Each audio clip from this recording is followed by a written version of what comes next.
This is the Jedburgh podcast. I'm the creator and host, Fran Racioppi.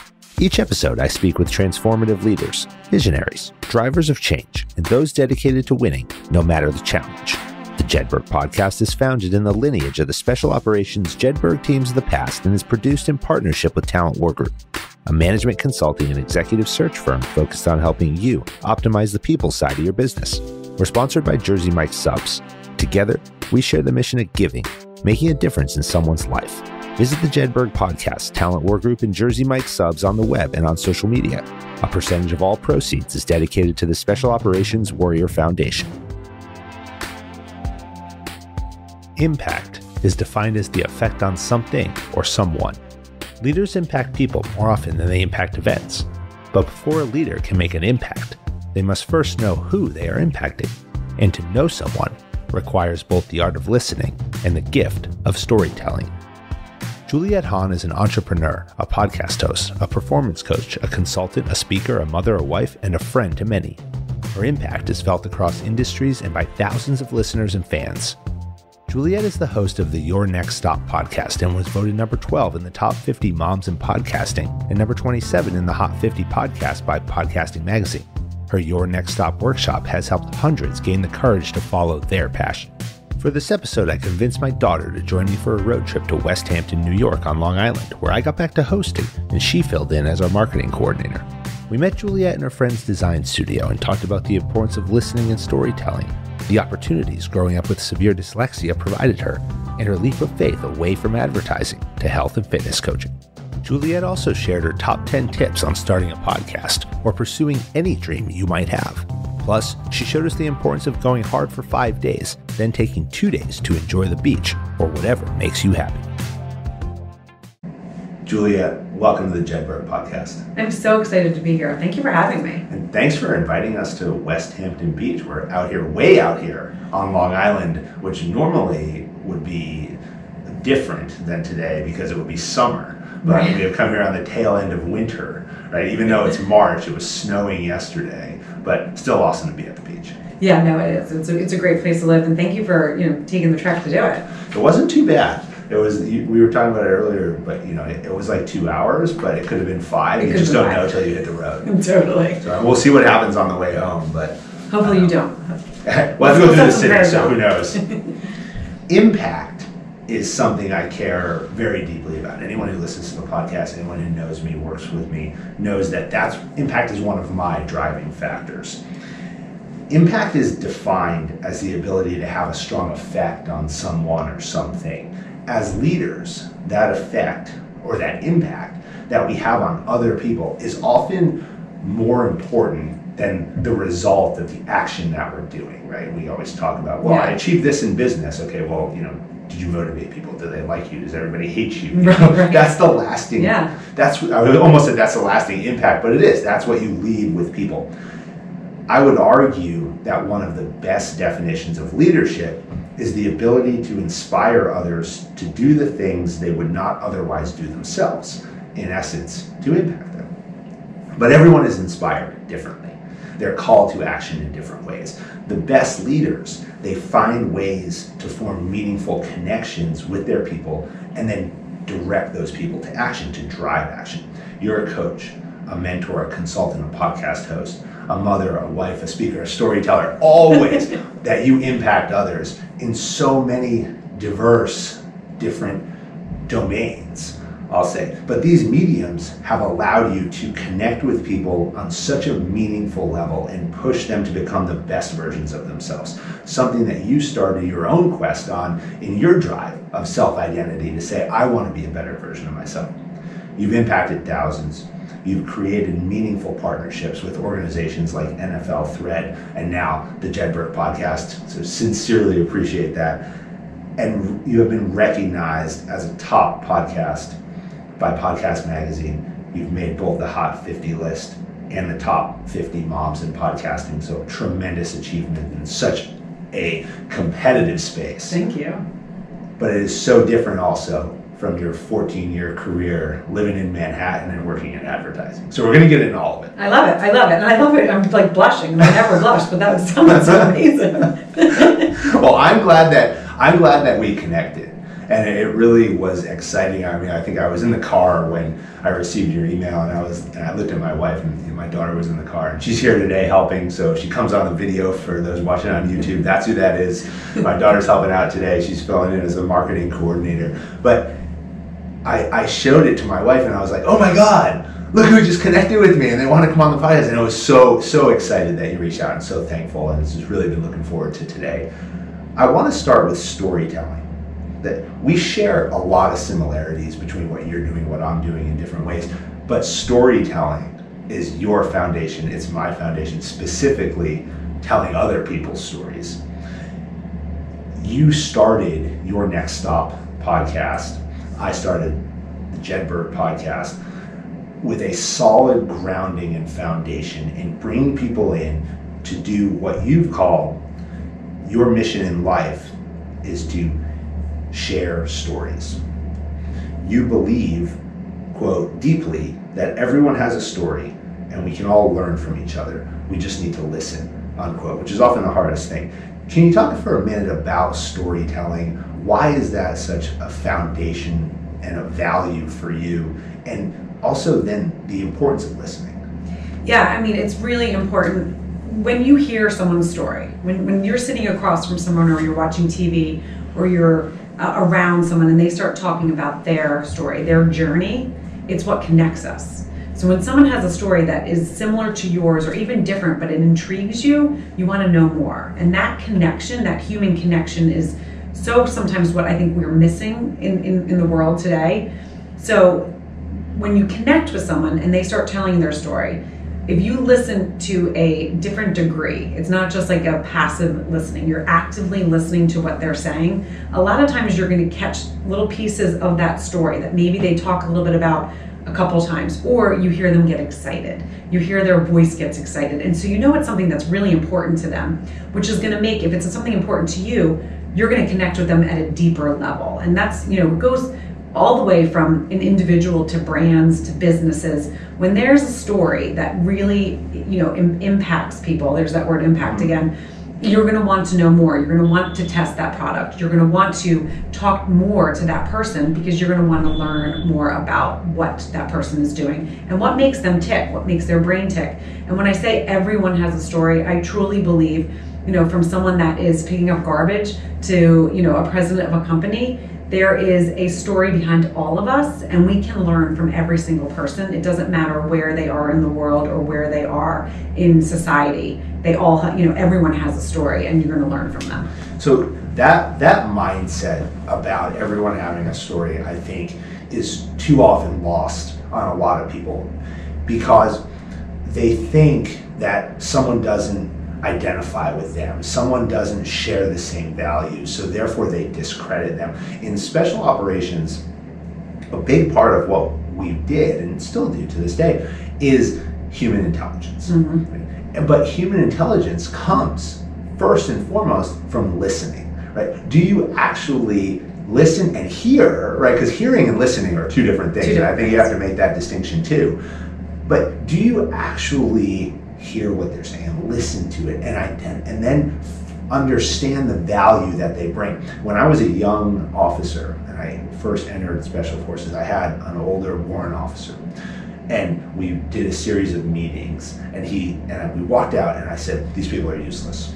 No one hears. Everybody here is a waste of time. And he said that very thing to me that I just said, that you have to stop and identify that every person has a story, and every person can bring value to what you're doing. Yes. Maybe not right now, but at some point. And if you just stop and don't think about what you're going to say next, hear what they have to say, you're going to figure it out and be that much better at not only your job at that point in intelligence, but as a leader in general. 100%. I 100% agree with that because it is, and some people, we're all so busy.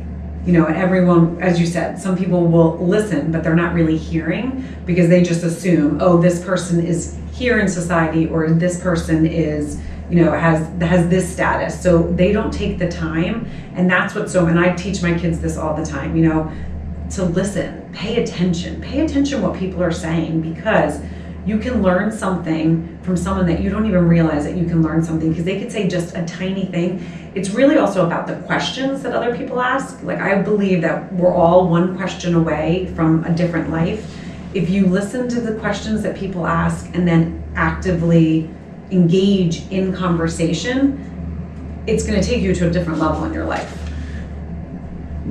When you talk about questions, one of your kind of core themes is about vulnerability.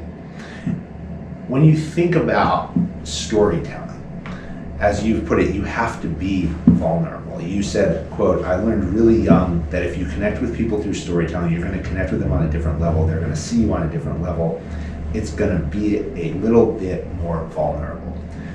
Why does vulnerability become so important on both sides of that equation? One, as, I guess, the answerer of the question, right? The interviewee, right? Being open and honest. But then also, as the interviewer, right? Why do you have to get to that point of comfort with a guest or with the person you're talking to, your client, to make them feel comfortable enough to open up? I mean, you've done this a million times, right? I mean, and you've had conversations with people, even in just everyday life, and you can tell when someone is being authentic and when someone's just, bullshitting you. Yeah, I want to walk out.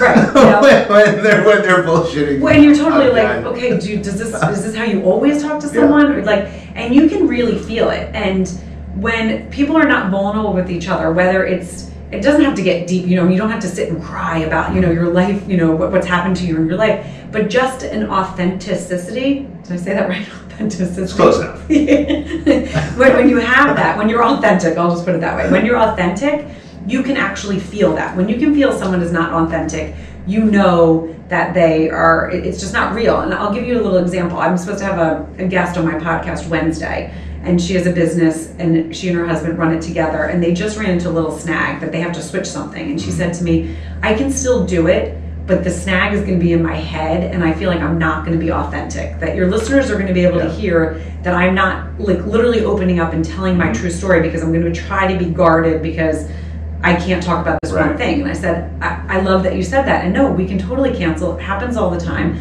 Let's do it when you feel completely open to be able to talk. You can feel when someone is holding back something, and whether it's because they don't like to get vulnerable, or they've had a trauma or tragedy in their life and they don't want to get to that part.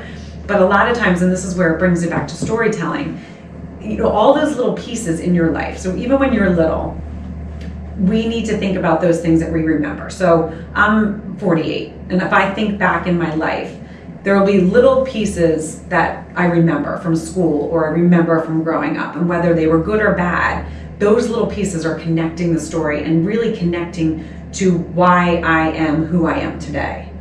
So that's what it's like when people are guarding that. It's because they're not true to who they are, and they're also trying to hide something, and not hiding like on purpose, like criminals obviously do that too. Yeah, right. But, we're talking about just a regular podcast. Normal people. Normal people, not the serial killer, but just a person that is a real person. If they're holding back, you're going to feel that. Yeah, I think you identify it when you talk to enough people. You start to see through it.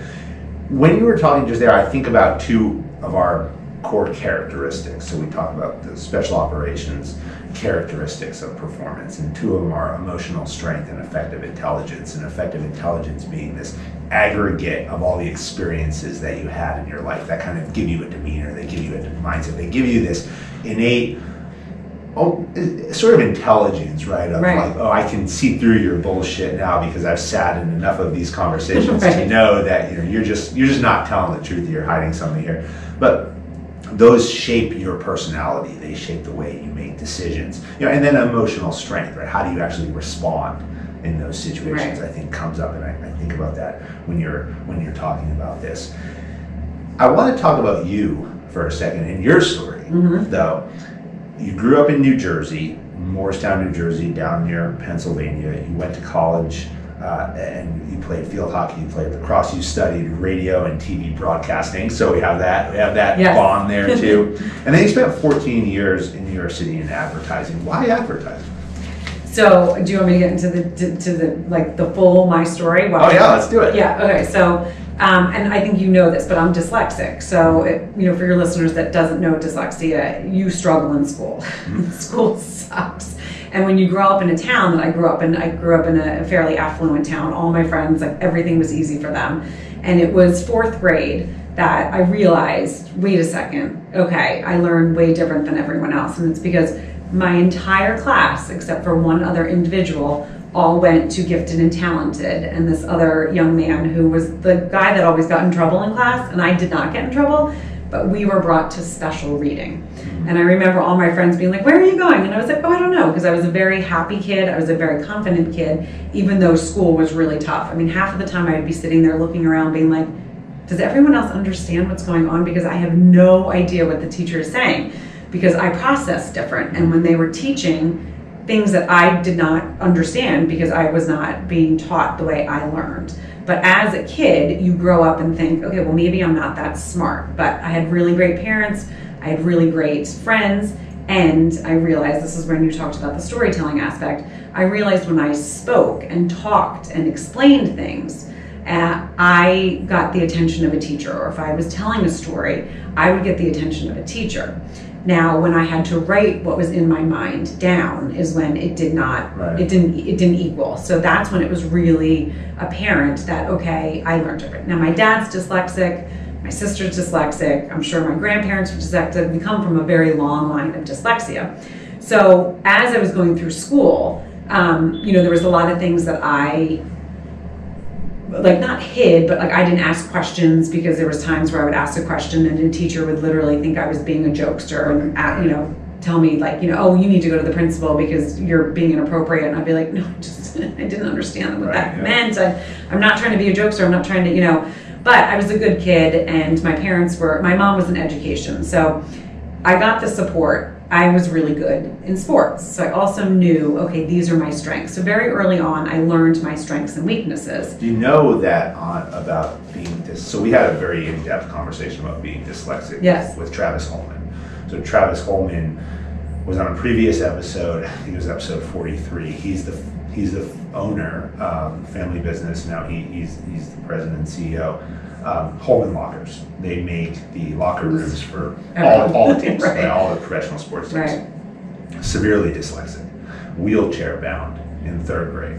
Told that he was the dumbest kid that the teachers had ever taught.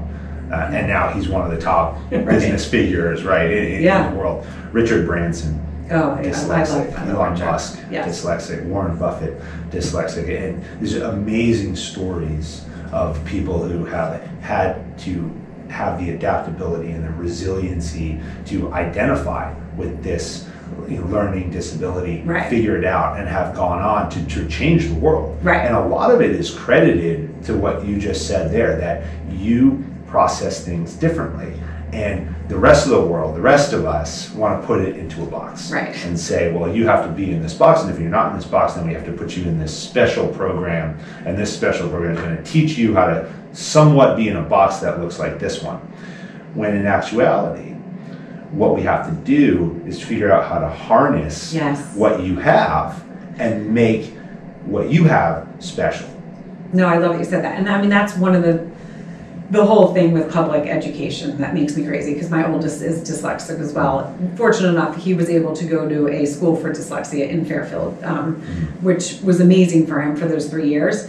But it is one of those things that it's hard to, as a kid, as you grow up. But when you have supportive parents, when you also have talents and you learn them really early, okay, this is how I need to navigate these situations, it builds resilience. It builds things in me that I was never afraid of failure. So when I had ideas, oh, I want to do this, I want to do that, I wasn't afraid of failing, because I failed so many times in school that it was like, oh, who cares? Like it's not a big deal. So when I went to college, I basically had a guidance counselor that told me I was not going to go to college. And when I went to college, I went in for corporate fitness because I was good at fitness. And corporate, I was like, okay, I'm really good with people. I know that I can talk and I have conversations. So I went to corporate fitness, and very quickly I had to take anatomy and physiology. Now, being dyslexic and not being good in science, right away I was like, there's no way I'm going to pass this. Okay, I remember calling my mom and being like, I'm done. I'm so tired. I'm tired of fighting school. Like, this is not where I'm supposed to be. And she said, you need to stay. You will find your way. Study journalism. Well, so I tweaked my back, which was really crazy. I tweaked my back at the same time. And so I said, okay, if I hurt myself, fitness, corporate fitness, okay, this is not lining up. So I went into communications, radio, television, film, because communications I was strong at. Like, no one knew when they talked to me that I actually really struggled in school. Right. No one had any idea. Teachers would be like, no, you don't struggle. And they always thought I just wasn't trying hard enough, which was really frustrating as a kid. Being like, I am trying so hard. It's just not, it's not coming together. Something's not coming together. So I switched my major really quickly. And when I was in there, I also, growing up, from some teacher or someone told me I was not creative, because I figured creativity was I wasn't, drawing, and I wasn't good at drawing. So that's how I equated, that's what I'm not creative because I can't draw. So when I went to radio, television, film, it was like, no, I'm not going to go into the creative aspect. And so as I was learning, I'm like, where am I going to find my space? And I took a course in advertising sales. And the teacher said, there's going to be 4 of you in this major, 4 advertising salespeople. It always happens. The rest of you are going to go into the creative aspect. And right when he said that, I was like, oh my gosh, this is probably what I'm going to do. And as I learned about it, I became fascinated, because I loved the whole relationship of sales. And then the whole advertising with stories. And that's, again, where I really connected my life. Stories are really what have gotten me through a lot of different things. Even though as even an early college, I didn't know that that's what it was kind of, what was happening. But this is what was happening, because this was my path. This is what I was meant to do. So I went into the advertising sales, and quickly I got a job even before I graduated college. But I also was only on the honor roll, like 5-6 times. My mom sent the letter to my guidance counselor and was like, don't tell someone they're not going to go to college. Right. Like, she wasn't learning what she just because of science and anatomy and physiology and biology and chemistry and algebra, which personally, I don't think we use any of that unless you're going to go into those fields. I don't think they should be. Doctor. Right. Why should they be required? They shouldn't be required. But I mean, that's partly, again, one of my passions is public education. I'm not going to even go there right now, but so that's how I started, and that's when I got into advertising. Now, the thing that's really interesting, though, is advertising sales, there is a math component in it, which I never was taught math. I am terrible in math, because I don't have that sort of brain. So even though I'm dyslexic, and you would think like English would be my weak point, it's not. It's math and science. It's just my dyslexia is that way, where some dyslexics, right, they're really strong in math. we didn't get that. They missed that with us. But so math, I would have to go and take these tests to get certain jobs. And I would figure out every way to not do it, but interview and get out of doing that and get the job. But then when I was in the job, it was like, well, you need to do the math part. And I would be like, all right. And I would find someone in the, in the company. I'd be like, can you calculate these things? Once you're in, you can figure it out. And then I figured it out. Yeah. Right. So I learned, again, really early on of what my strengths and weaknesses were, which I think is really important. Not everyone wants to talk about their weaknesses. Not everyone wants to say, no, I'm not good at this. But all of us have strengths and weaknesses. And if we all learn to know, okay, this is a weakness of mine. I need help here, but I don't need help here. We all are going to get to where we're supposed to be faster and more efficient. There's always an interesting conversation when you talk about strengths and weaknesses too, where, how do you as a leader build your team, or how do you think about even yourself, right?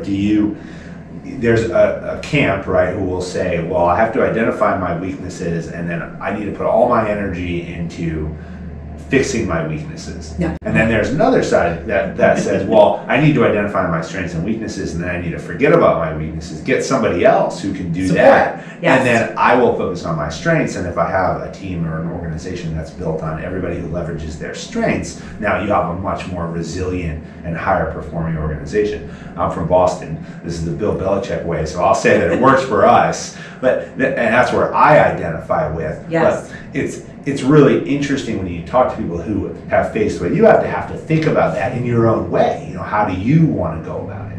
Yes. Well, and that's the thing. I mean, it is exactly, and not forget about our weaknesses, because I think we, you know, but I do believe that, and even like with public school with my son, I'm just going to take it back there. Every IEP meeting, they would be like, this is what he needs to work on. And I would say to them, this is what I would say to them. Okay. And they would look at me and I'm like, I'm going to give you an analogy. You have a track team. Okay. You have a sprinter. He's the fastest guy in the country. But instead of having sprint, you put him on the pole vault because you want him to get better at the pole vault. But he can beat every single other person sprinting. But you don't do that because you want to work on his weaknesses. And they look at me and I'm like, you're doing the same thing with my son. Right. He's not going to be a mathematician and he's not going to be a scientist. He literally can sit in your class and get A's in English and history because that's what his strengths are. But you constantly want to push those away and constantly get him more support in these two things that in life he's not going to really even need.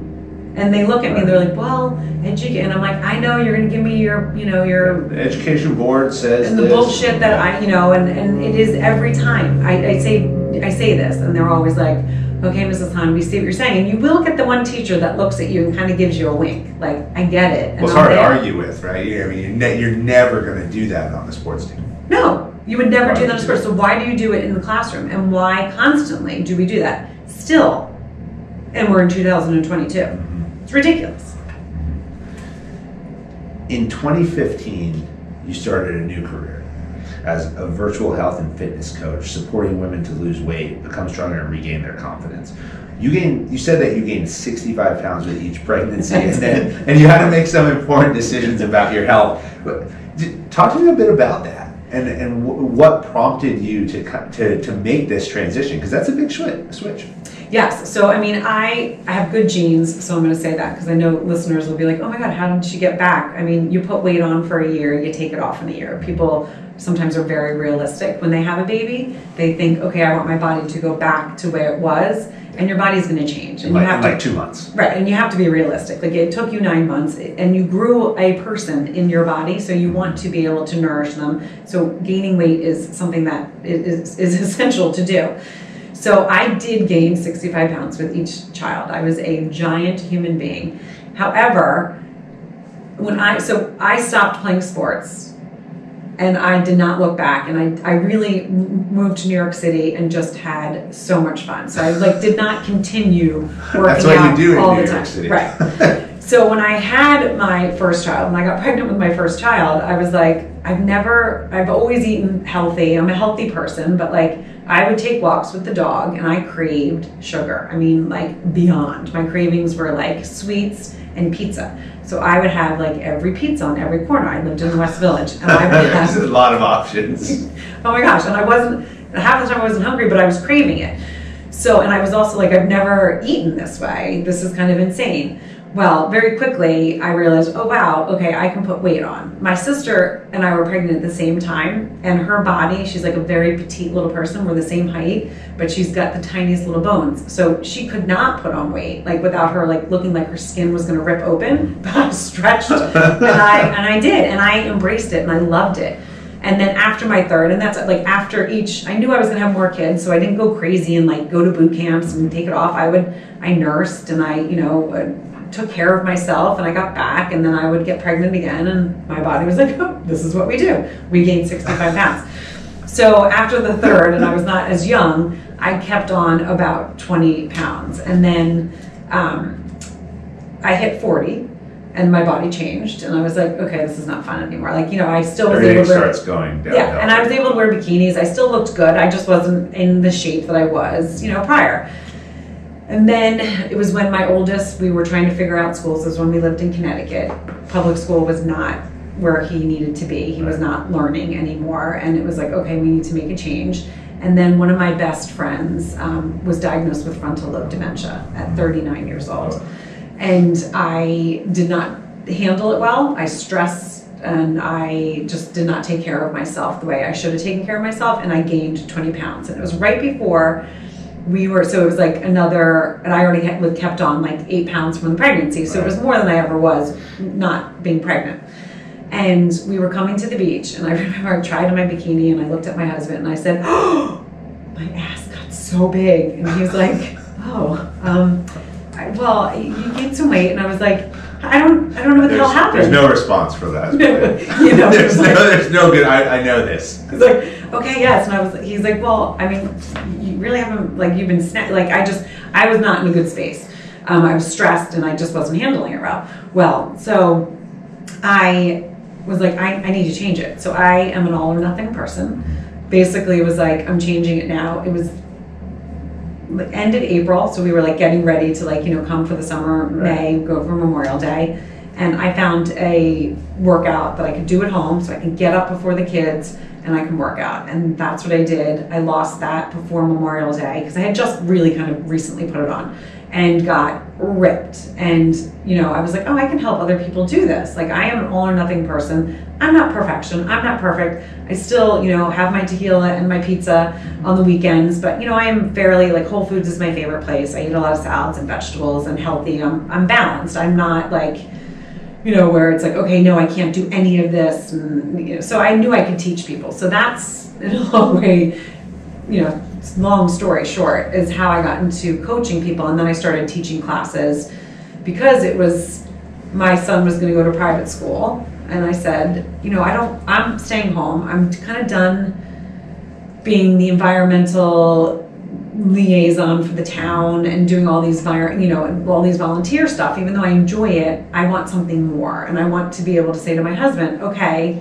I got this. Like, I'm going to start building a business now because it is time. The kids are older and I can start doing it. So I did turn that into a business and had fun with it for about 5 years.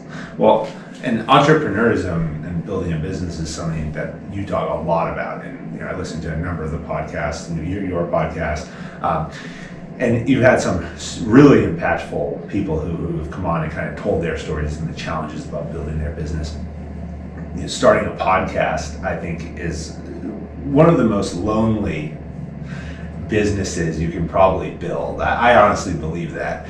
And there's like the highest highs and the lowest lows, and we've talked about it a couple of different episodes where I brought it up and said, you know, like, I'll wake up in the morning and be like, oh, I'm the worst podcast host ever, everybody hates me, and then, you know, you kind of check back later on, you're like, I'm the best, we're killing it, you know, like we're doing all these things and everybody loves it, and then by the time you go to bed again, it's like, oh, you know, we're terrible, we should shut it down.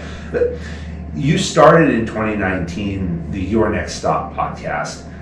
And the focus has been a lot like the Jedburgh podcast is a lot on how to think. You know, how to think as somebody who wants to better themselves, their organization, build something, and not so much what to do, right? And I always like to make this differentiation when I think about building organizations that sustain over time. Because if we create a book, you know, in the Army we call this standard operating procedure, and business call it SOP. And you have this SOP book, right? And it's like, you know, the 4-inch binder, and it sits on a shelf, and nobody ever goes there, right?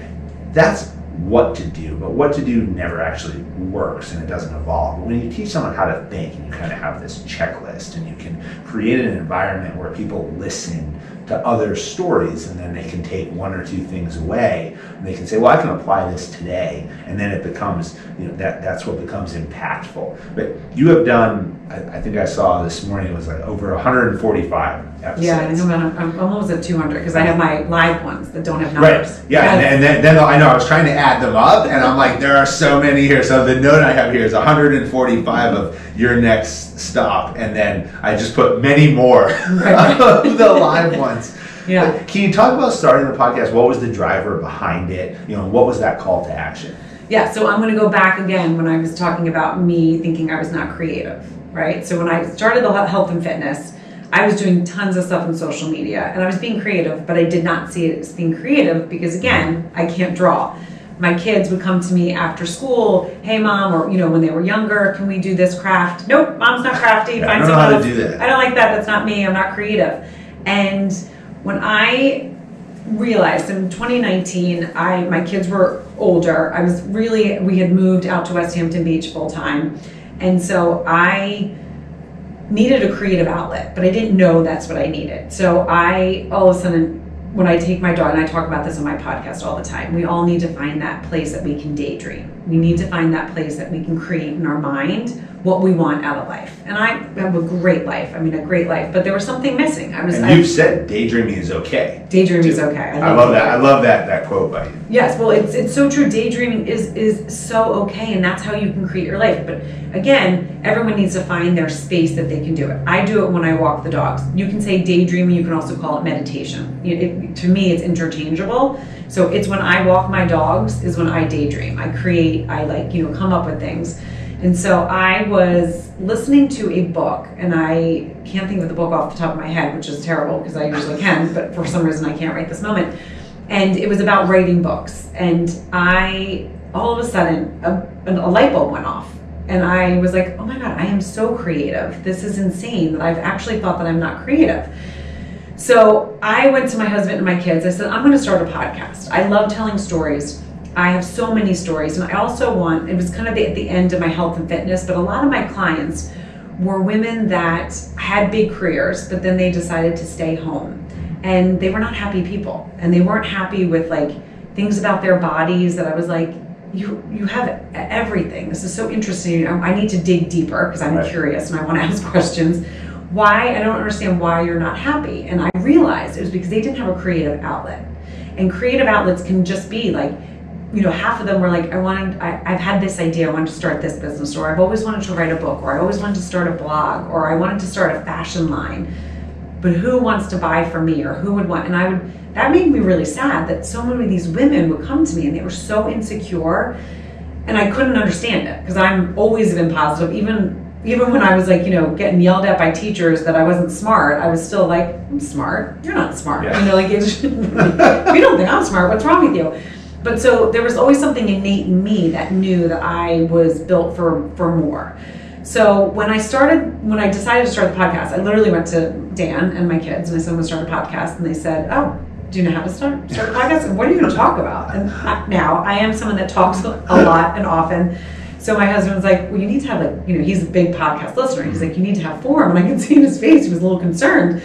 And I'm like, no, I'm going to Google it and I'm going to figure this out. And from launch, literally idea to launch, it was 4 months. Mm-hmm. And we even went on a European vacation because my son was playing soccer in Europe. And so we rented the house out in the middle. He's like, are you launching now? And my husband is my anchor when I have these big ideas. He goes with the most of the time, but he always will be the practical guy. Well, did you think of this? Oh no, I didn't think of that. He's, that kind of anchor for me. So I did pause for a month because I was like, okay, I'm not going to put any out because we're going to be in Europe and I'm going to want to engage and grow this and whatever. Maybe up in the middle of the night. Right. But I really started it as a passion project. It was nothing more for me to talk to these women, and then think about the other women that I can help. Then I'm thinking, okay, there's women out there that are insecure, but it seems that they have everything. How is this possible? I don't understand this. So it was really talking about stories in my life that were crazy, just where people were okay, gaining the 65 pounds. A lot of these women would never have thought that. Very type A, very controlled. They gained 22 pounds like their doctor told them. So I wanted to talk to them about it's okay to step out of the lines. You don't have to be this perfect person all the time because you're not, and you're miserable because you're trying to be. Right. Just live life. So that's really what my podcast was about. And then quarantine happened. And I was like, okay, I'm kind of done with my stories. Now, I was really happy, I have to say, quarantine, yes, in the outside world, I was not happy, but I adore my family. We do all get along. And my husband was out of the house pretty much 4 or 5 days a week. And I was driving everywhere, for sports. So all of a sudden, it was we all were under the same roof with nothing to do. Yeah, everything stopped. Oh my gosh, and I was in heaven for a period. And then it was okay, I'm enough with this. But I was so happy to have all my people and just all of us be together. And it was, a time that also my husband would never have had with the kids. And so I was still doing my podcast. So I was like, okay, I'm going to start talking to people around the world about what their quarantine looks like.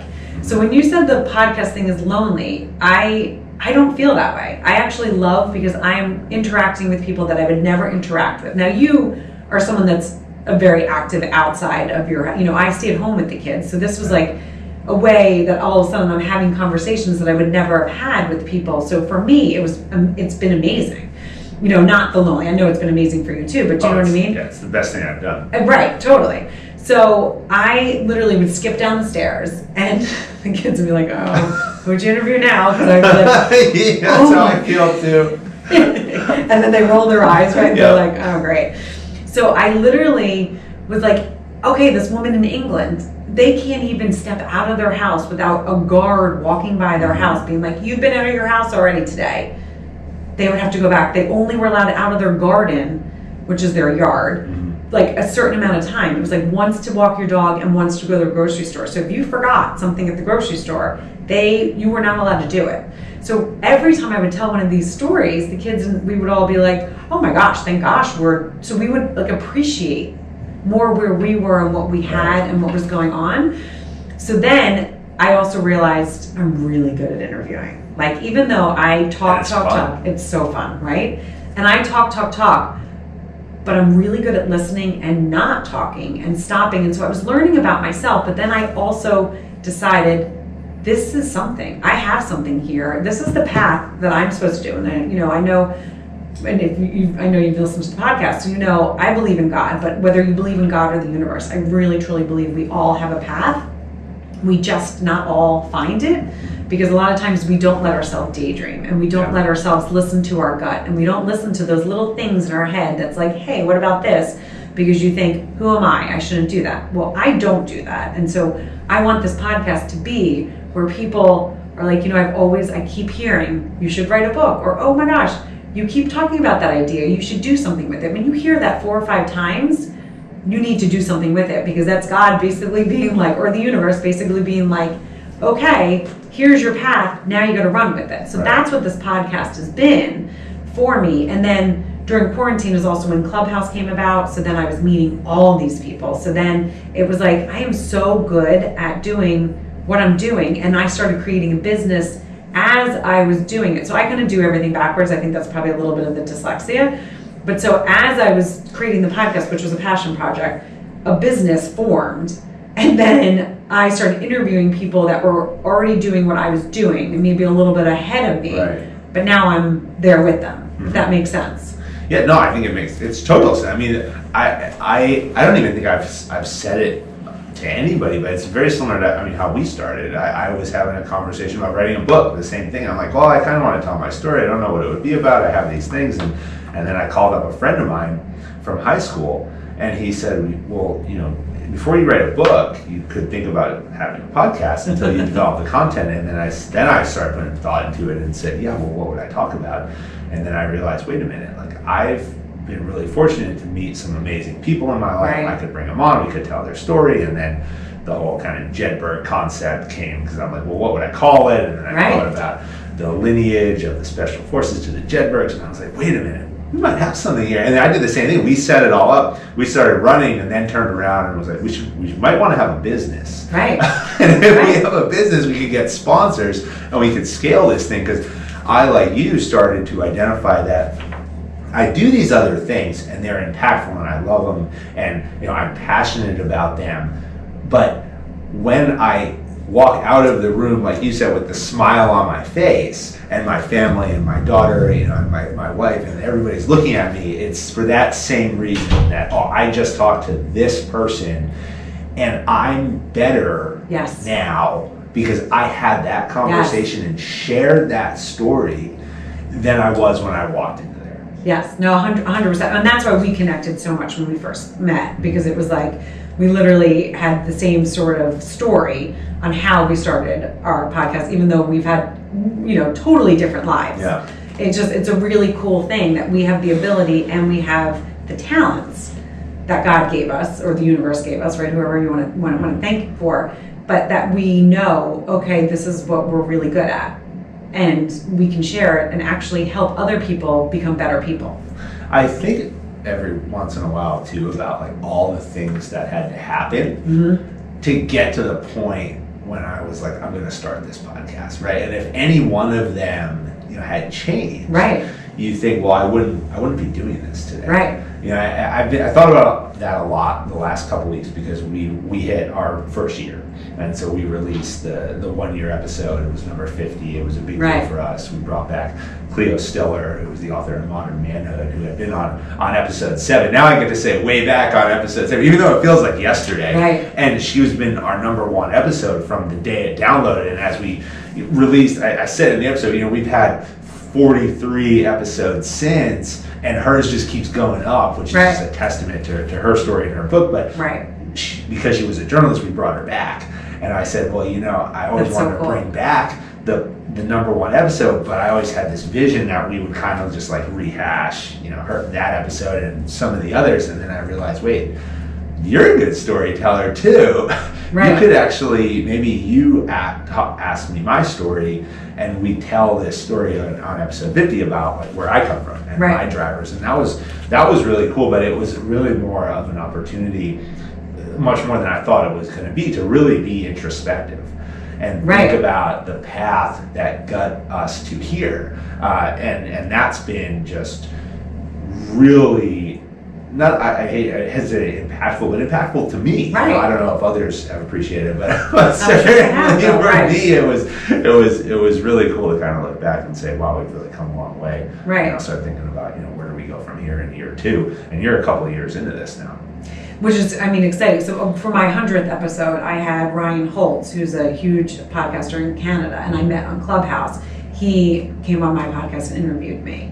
And he was the first. He was the first guy on Your Next Stop, because originally I was interviewing women, because I was interviewing women that were in the same path. That, you know, it was like my story that was intertwining with my guest stories.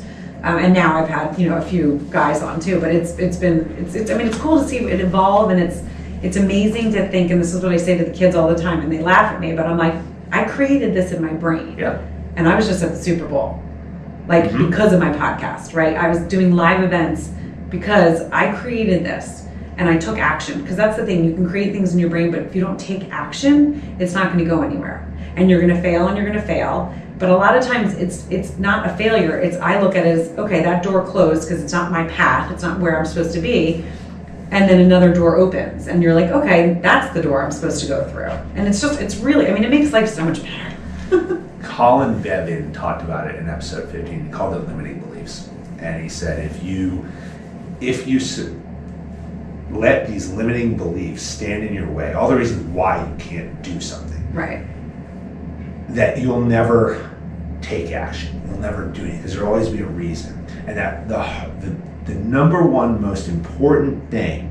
He's a social activist, so you know the number 1 most important thing to driving change, even if you don't have effect on society, but you have an effect on yourself, right, is the decision to take that first step to take action and 100%. Overcome that limiting belief. And if you do that, regardless of the impact that you have, maybe you don't change society. You know, he's an environmentalist, so you know, maybe you don't get everybody to go carbon neutral, you know, in New York City like he did, but he did it, right? And that to him changed his life. Right. And I think that's so important. It's not hard either. And you've created these 10 things that you've learned about starting a podcast. And I thought for a second it'd be cool to kind of share some of these. Yes, please. The first one I think we just talked about, just do it. Right. You know, like don't hesitate.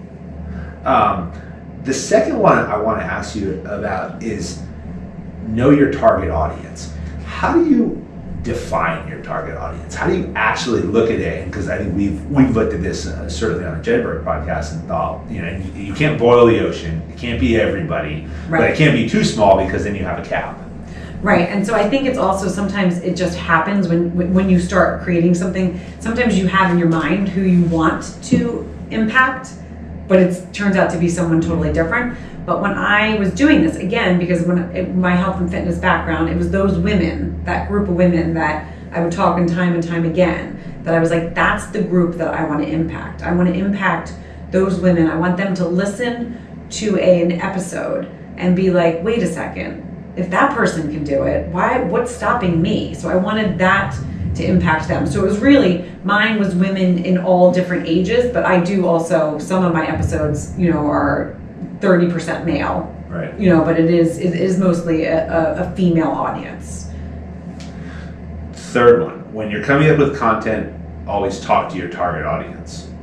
Right. So if you and I are doing this, right, and you keep talking about something completely different than what your audience keeps coming back to listen to, you're missing it. And a lot of people do that, right? They have this idea, they have the target audience that they're talking to, or they want to rebrand, but they don't just rebrand, they start literally going in a completely different direction. There's nothing wrong with that, but you're missing the boat if your target audience. So if I have, mine is women, if I constantly bring on men that are in a different world than right. what, like the stay-at-home mom, or the mom that's just going back to work, or the mom that is in a career, or just the new mom, but I keep bringing men that are like presidents of companies, that does not do anything for them. So you really have to think about who you're talking to and when you have your guest on. Now you can pepper it, right? So if I have someone that has a cool story, but so I'm going to give you an instance. Paul Venito, he's the guy that walked from 9/11. He walked from Boston Logan down to 9/11. He was on flight 175. He was a flight attendant, and he was not on that flight. He became a drug addict, and the story was so impactful. I wanted to do a live show with him, but he didn't have an Apple product.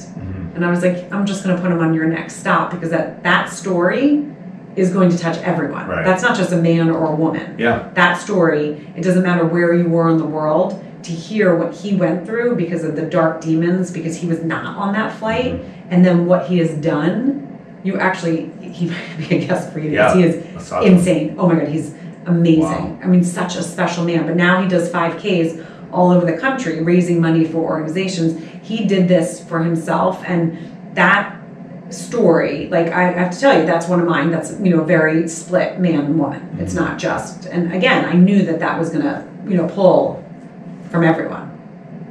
You don't need expensive gear. So true. So true. So many people.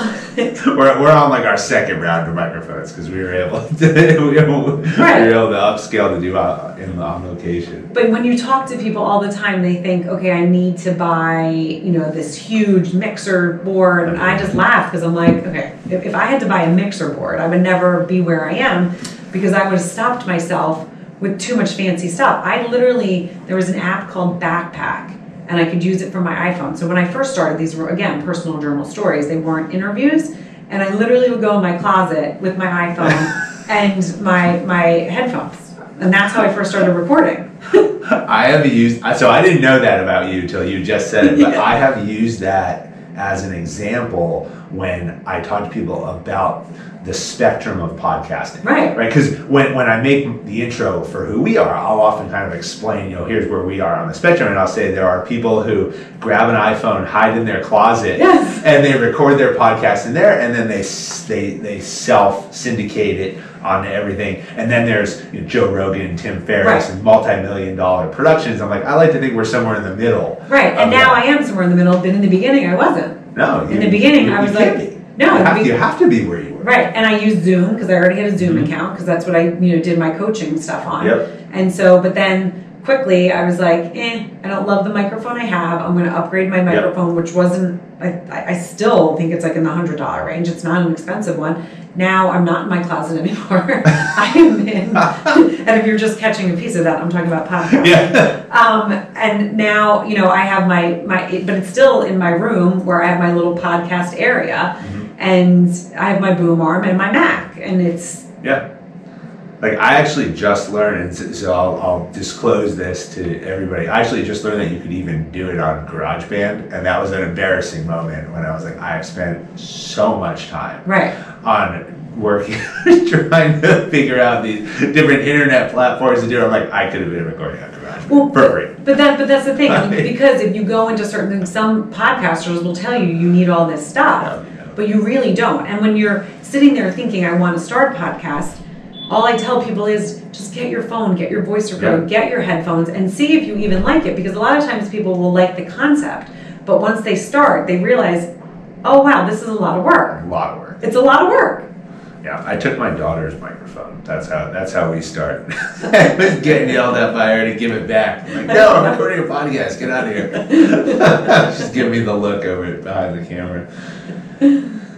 The next one, and you covered find a space in your house that has the least amount of echo, and you got to find that good space. But you have decide what you love about podcasting and then outsource the rest. Yes.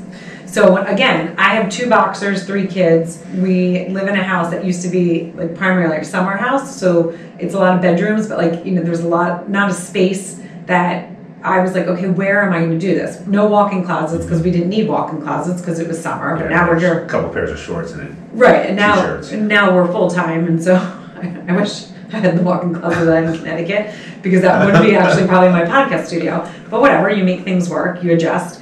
So you have to find that space. But like I literally record my podcast.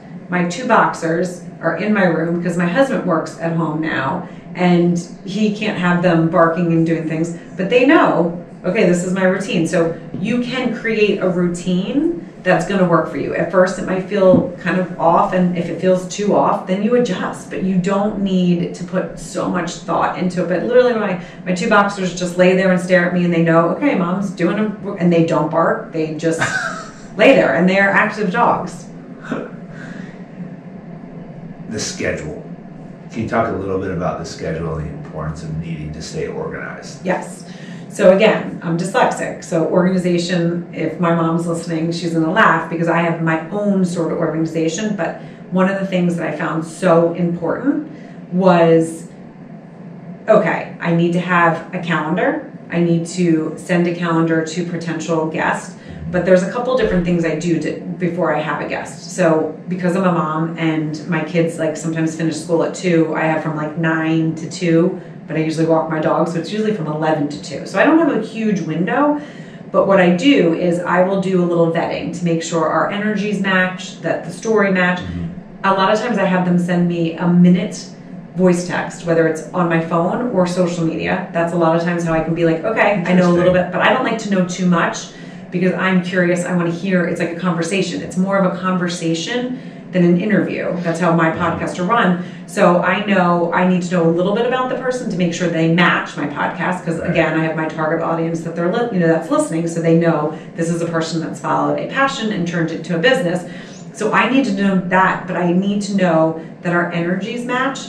And if someone is a very slow talker, I cannot interview them. And it's nothing against them. They're, I'm sure, a lovely person. I just have very high energy and the conversation just doesn't match. So a lot of times I will have to say, I'm going to have to pass. And sometimes I say our energies don't match.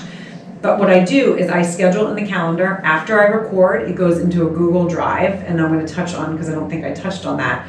I know that editing is not something I enjoy. Now, when I first started it, I was like, oh, I'm going to do this all. I'm not going to spend a lot of money on the back end. Editing, I was like, oh, yeah, there's no way. This is not something I'm going to enjoy. I'm not going to keep podcasting if I have to edit. So very quickly, I was like, I'm going to use my health and fitness money to put back into the editing. That's what I did first. And so I literally have a Google Drive. My recordings go into the Google Drive. My, admin, who's now my executive producer because she's moved up and who's amazing, she knows that we schedule Monday and Thursday. So whatever's in the drive, the editor goes, edits the stuff, knows then, the executive producer, Julian, she then goes and puts them out and gets the graphics and stuff together. So it is a very well-oiled machine, but you switch. When I first started, I think I was doing 2 podcasts a day. I had so much content that by the time I started coming up on my year, I had about 4 months backup. Oh, wow. So I had to adjust that because it wasn't fair. Like if I had someone on the podcast and they're like, my book's coming out, I would like to, I was like, yeah, it's going to be 4 months. Right. And so I had to switch things. So now I don't do that. I do 2 days a week for my pre-recorded, and then I do 1 live show, or sometimes 2 live shows a week. But so I'm only recording 4 times. There's probably one on this list that I think honestly is the most important one, and it's make a commitment and do not stop. Yes.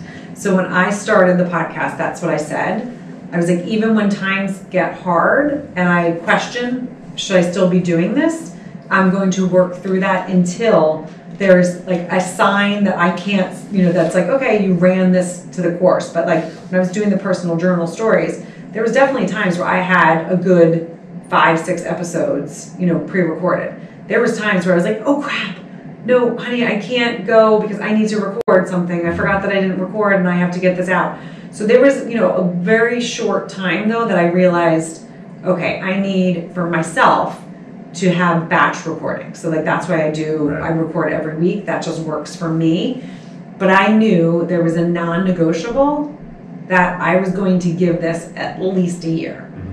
I was not going to stop because there's so many podcasters that do like 3, 4 episodes, 5 episodes, and then they stop. I think 7 is like the average. And there's a statistic. It's like 50% stop after like 5 or 7, and then another 50% are at like 20, and then it's something. It's really like 1% or something. That actually, of all that are started, do more than like 50 episodes, which is crazy. So that's why I was like, I'm giving it a year. I'm like, I will do everything in my power to finish this year and see where this goes. Again, whether it was going to go into a business, how I was going to keep enjoying it. I was going to, even if I wasn't enjoying it, I was going to do it for that year. And that was my non-negotiable, but obviously it's what I was meant to do. So I'm still doing it.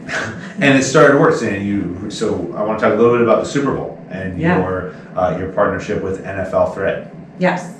So I interviewed Cynthia Zordich, because this is a funny story. Not everyone knows, but more people, I've been telling the story more, but I babysat the Zordiches. I don't know if you know this. No, I didn't know that. So I babysat the Zordiches when they lived in Philadelphia. So Michael played for the Eagles for a period of time, and I was the town babysitter. My sister, we had like a group of friends, and we babysat. That was like our gig. So she moved into town. Her sister was someone that I babysat. My mom happened to be a kindergarten teacher at the time, and also was, so I would get a lot of people because my mom would say, oh, my daughter babysits. So the Zordiches moved into town. I babysat, so I probably was 16, 17 years old, and I remember really vividly being like, wow, they're really cool. Like, I love, Cindy had just started taking pictures for the Eagles. So she was a photographer, and obviously every time Michael got traded, she had to give up her business and follow. And so obviously I didn't know this at the time, but when I was sitting is when she had just kind of reinvented herself. So there was a period of time where she was like struggling, like, okay, well, what am I supposed to do? I just keep moving around. I have ambitions, but I didn't know this. So being a 16 and 17-year-old girl, watching their dynamic where he was so supportive and the kids were awesome, and she would be in the dark room taking these pictures and then bringing them, and the Eagles were like, they hired her because she had been basically taking pictures on the sideline because her husband said to her, and she talks about this in the episode, your happiness is not my responsibility. And she's like, I first got pissed. I was like, well, what? Yeah, I would get pissed if somebody said that to me initially. But she said, I stopped because I was like, you're right. That's never been our relationship. They met in college at Penn State. She was like, it's never been. And she is super creative, always has had her hands in a million different things. But she, at the time was a mom. And so, that's what was the most important for her. But then she was losing who she was. So when I interviewed her and started really diving into this, I said, this is so cool for me now to think about when I was babysitting. I didn't realize that this had just kind of evolved behind the scenes. Right. And now to see where you are. So she started NFL Thread. She's written a book called When the Clock Runs Out. So when Michael was getting ready to retire, she's a super curious person as well. So she was like, okay, I need to talk about people, like, what's this going to look like for us? He's been in the league for 12 years. He's been in the league for a long time. But, he played flag football. Like, that was his life. Football was his life.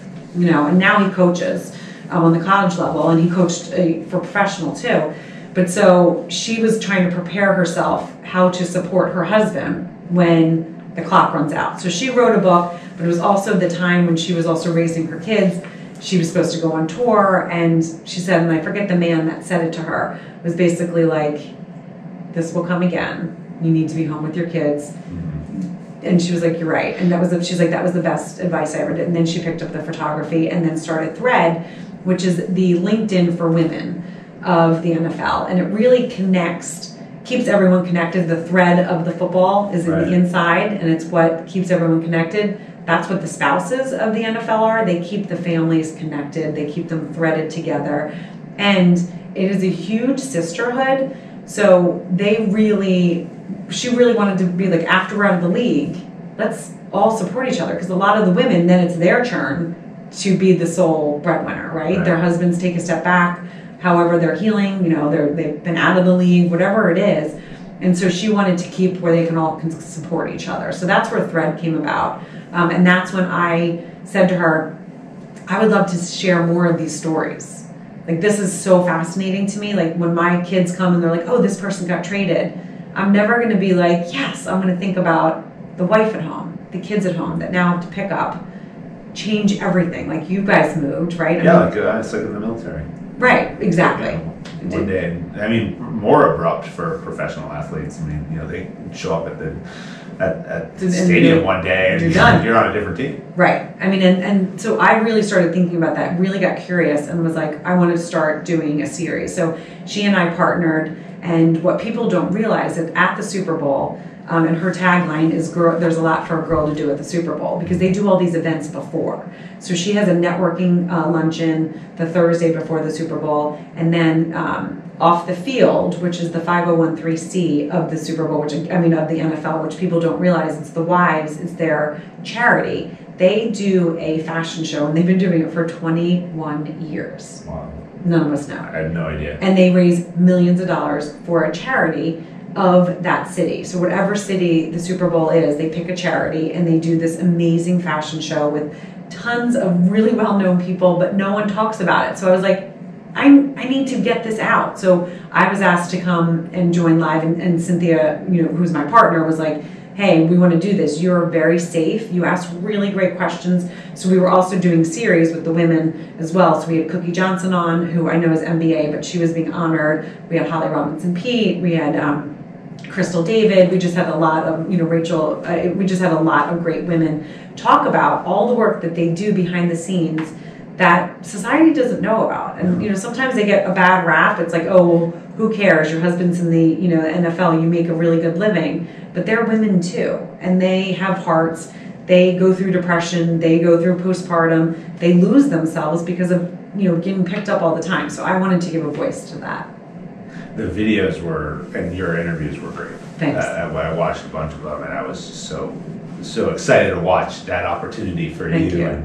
And what you're building. It was really, really great to see. I appreciate it. Well, what's really cool is, because people say, I didn't know who I was going to be interviewing. I'm not very good with names, and that's part of the dyslexia. I'm really good with faces, but it could be a famous person. I'd be like, oh, I don't know the name. And so I would say to Cynthia, do you have a list so I can at least put names? She's like, no, we're going to figure it out. I literally, when I sat in the chair or when I was on the red carpet, I had not one nerve, and I knew, oh my gosh, this is what I've been. Yeah. This is what this is all about. This is what I'm meant to be doing, is giving this voice to these people that are making such a difference. And I am not one nerve. It was crazy. Yeah. Wow.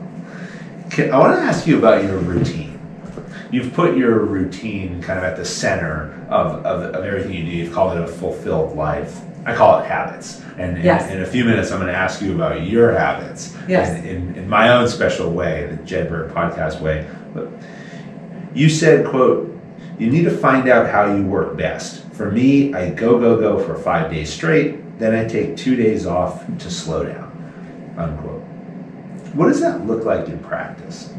You stick to it? I do. So Monday through Friday, I'm balls to the walls. I wake up at 5:20, I work out, get the kids ready for school, take my dogs for a walk, start work.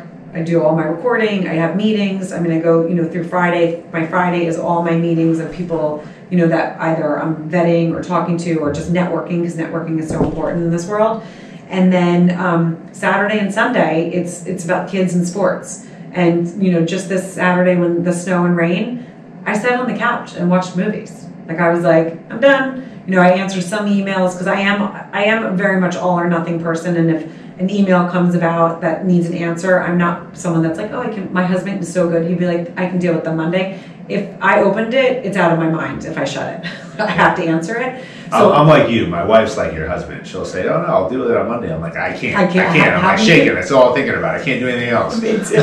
And it's because so I typically try not to open stuff that I know I'm going to have to deal with, because I need to do it then. I mean, like, my husband always would joke, because he would say something like, "Hey, can you send me X, Y, and Z?" And we'd be in the middle of a conversation, and I'd be like, "Yeah." And he's like, "No, why do you have to do it now?" I'm like, "Because in 10 minutes I'm going to forget about it, because it's not important to me, but it's important to you, so I want to make sure I do it because it's important to you." So yeah, so that's really how I go. You have a formula. Now, anyone who listens to the podcast knows I like formulas, I like lists. We put them out there all the time. I want to go down it real quick. Wake up early before everyone else. Yes. Why? It's huge, because that is my time that is just for me. I need to wake up. I don't drink coffee. I literally wake up like this, which is annoying to most people at my house. Everyone says, "Oh my gosh, okay, you have a lot to say this morning." But so for me, it's kind of when I unwind, I'll do work before, put the laundry in, make sure that, the dishes are in there. But it's just time for me to unwind. But then it is also when I do my workout. But when I'm with the kids, I try to be with the kids. And when I'm doing work, I try to do work. And that's not always perfect, especially now. But second one, plan your day and write it down. Yes. Now, I have to say, I teach this. I don't always follow it, but I do have my schedule. So I know in my calendar what I have scheduled, and I know what the kids have scheduled. So again, and this is where I think it's really important for people to know their strengths and weaknesses. If I wrote things down, you wouldn't be able to read it, and my spelling's terrible. And so I can show you my notes, but it'll be very much the same. But so I have to type it or voice text it. But so it's a way to know what you're supposed to be doing that day and trying to kind of stay on that task. Life happens, especially when you have families. Half of the time it's, there's some, Z, path there as well. But it's just important to know what you're supposed to be doing so you can kind of stay on task. Move your body. Yes. Moving your body is so important. Drink a glass of water. Yes. First thing in the morning. I do. And this is the thing that my kids get so annoyed about. But literally, if you are not a morning person and you chug a glass of water, you wake up. And so for me, I hydrate really when I first wake up. I'm not a coffee drinker. I do drink tea, but it's decaffeinated. But I always start with a glass of water. The next one I like, eat clean at 5 days a week. Yeah, so I do. I'm very, very healthy, and that's because when we're doing what we're doing, I know when my brain is not on point. It's if I did not get enough sleep and if I ate crappy. Mm-hmm. So as I've gotten older, I know, okay, you know what, just maintain, don't be too crazy, but on the weekends, it's, I'm good. Whatever you need. It is. I stay up late. I have cocktails. I eat pizza. It is but that works best for me, because then I know. And usually Sunday night I clean it up, and it's like, okay, because then I wake up Monday and I have stuff to do. But if I don't, I know my brain is not going to be working at its best. It helps too, probably, with that mindset of the go for the 5 days. You get the 2 off, and it's like kind of a holistic, okay, I can buckle down these 5 days in all aspects of what I'm doing, and then I got these 2 other days. Right. And, again, you need to find out what works best for you, but I am an all or nothing person. So if I did, like, Monday I was good, or, like, really focused, but then Tuesday I wasn't, that's going to be hard for me to then refocus on Wednesday. Right. So if I do 5 days of really focus, and then just 2 days where it's like, whatever, it just works. Be productive.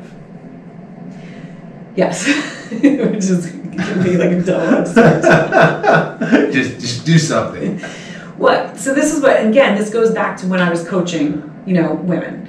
A lot of the women that I was coaching, I shouldn't say a lot, there was a group that played tennis and had lunch. And then they would go and pick their kids up, and they were not the happiest bunch, because they weren't doing anything for themselves. They weren't using their brain.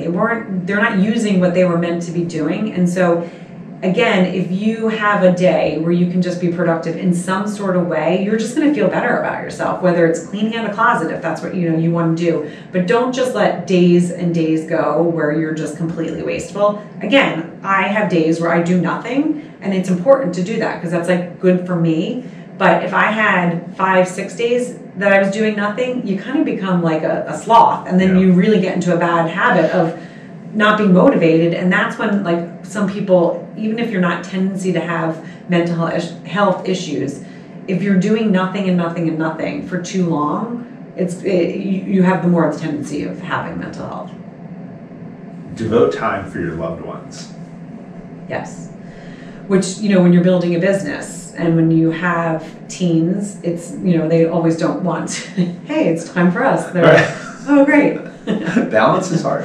It is hard. And this is something that I've asked a lot of entrepreneurs on my podcast, because, again, I'm the type of person, if I open something, I need to do it at that moment. My kids know, and I'll say to them, okay, I know we're like having family time or we're doing this. I need to answer this one thing. And then I know I have to put my phone completely away or my computer completely away. Now, there's times where I'm better at this than others. When I go on vacation is really when I really unplug.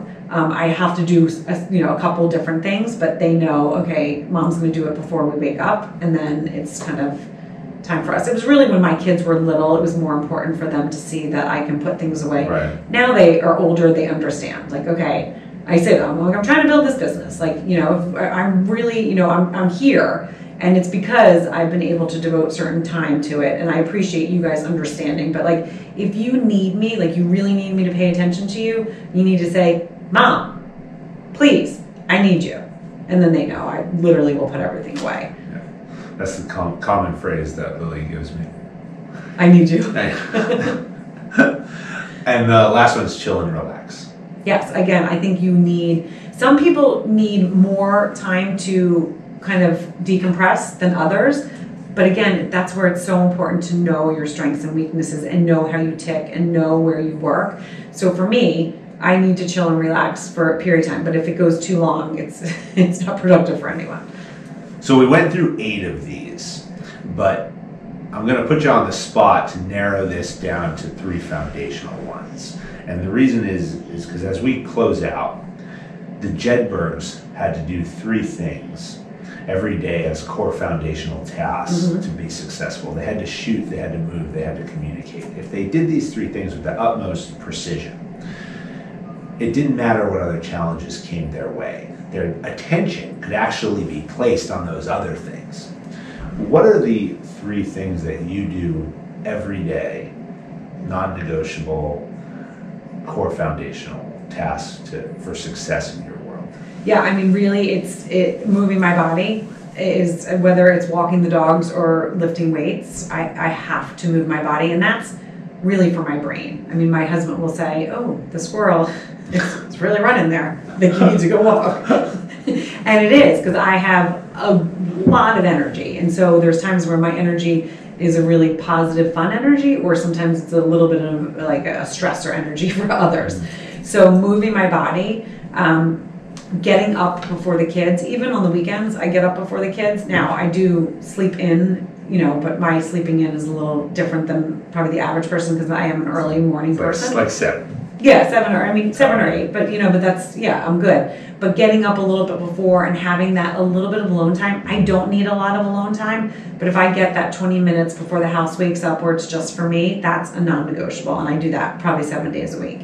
I say this to a lot of people when they feel like they're getting up when their kids get up and then they never have time for themselves. I'm like, just get 20 minutes. Just get up 20 minutes. It's going to change your day. Yeah. Can't even believe it. So it's really moving your body, getting up before the house gets up, and then following a creative passion, like doing something that's going to excite you, whether it's a business or just something that's creatively moving your brain in a way that you are excited, that you want to get out of bed to like do that thing that day. Move your body, get up early before the house gets up, follow creative passion. I love those 3. The 9 characteristics of performance as defined by Special Operations Forces were the driving force of the podcast. Drive, resiliency, adaptability, humility, integrity, curiosity, team ability, effective intelligence, and emotional strength. During this conversation, we covered almost all of these, right? well, you are. We're welcoming you to our Jedburgh team. But we've covered all of these at some point today. And high performers exhibit these 9 in various degrees depending on the situation that they're in. And what I do at the end of these is I take one and I say, after our conversation, this is the one when I think about you and what we talked about, I would almost assign and say is exhibited. And for me and you in this conversation, it's really curiosity, because curiosity drives creativity, and curiosity is the ability to look for more, search for better, find solutions to problems that exist, challenge the status quo. And when I think about what you've built, where you've come from, how you have transitioned your career into a variety of different things, and how you now have impact across so many different mediums for people, it all comes down to curiosity. And how do you get yourself and others to achieve the best version of themselves in their own way, and provide the venue and platform for them to do that. It's so inspiring, so impactful to learn from you, watch you over the last couple of months as we've been planning this, watch the growth of you and the podcast and your business. Thank you so much for having us here to Westhampton, New York. It's truly been an honor, and I look forward to continuing the partnership. Yes, oh my God, thank you so much. And I love that. Curiosity is my number one. I love being curious. Then we nailed it. Yeah, you did. Yeah, well, thank you so much. This was awesome. Thank you.